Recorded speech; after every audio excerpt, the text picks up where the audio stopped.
Ce samedi 26 novembre, les évêques des Pays de la Loire et des diocèses voisins étaient conviés au séminaire interdiocésain à Nantes. Avec le nonce apostolique en France, Monseigneur Migliore, ils sont venus inaugurer et bénir les nouveaux lieux de vie des séminaristes. Viens, esprit de lumière, viens, esprit de feu, viens nous embraser. C'est l'aboutissement d'un projet qui dure depuis plus de 4 ans, d'un projet de rénovation de l'intérieur du bâtiment, même d'une restructuration pour l'adapter à une nouvelle forme de formation. Et aujourd'hui, c'était la bénédiction de la fin des travaux. Donc à la fois un accomplissement, une fin des travaux, mais aussi un début d'une nouvelle vie au séminaire. Et on a réaménagé en faisant des fraternités qui regroupent les séminaristes. Et dans chaque fraternité, on a mis des espaces communs, une cuisine, un salon, une buanderie, une salle de travail, douche sanitaire. Ces travaux ont voulu vraiment être une mise en œuvre d'un projet de formation pour les séminaristes, basé sur la vie en fraternité, c'est-à-dire permettre aux séminaristes de ce séminaire Saint-Jean, qui est à destination des séminaristes, donc des diocèses des Pays de la Loire et également des Seychelles, des Comores, de la Réunion, de pouvoir à la fois vivre en grande communauté leur formation à travers les offices, les cours, la vie fraternelle, et puis aussi pouvoir avoir une vie de fraternité, donc des petites fraternités de 6 séminaristes dans lesquelles ils gèrent à la fois l'entretien de la fraternité, donc de l'appartement, la préparation de certains repas, des temps de prière en fraternité, des temps de convivialité et de partage, tout à la fois pour les aider à se préparer à vivre demain comme prêtres en fraternité, en communauté, en équipe de prêtres, et puis également pour être aidés dans leur discernement, parce que quand on vit à 4, à 5, à 6 en fraternité, eh bien, on se découvre mieux, on est capable de mieux appréhender ses défauts, ses limites, les points sur lesquels il faut progresser.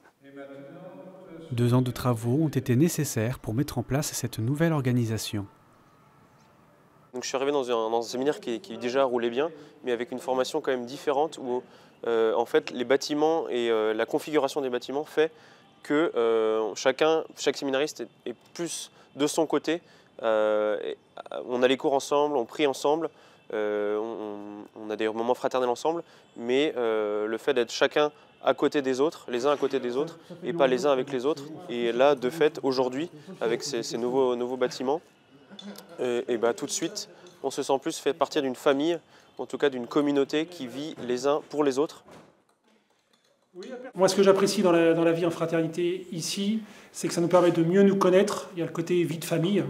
C'est vrai qu'on voit bien, c'est installé un peu comme une maison. Et je vois qu'en paroisse, les paroissiens sont très touchés de voir qu'au presbytère, il y a aussi une vie fraternelle entre les prêtres.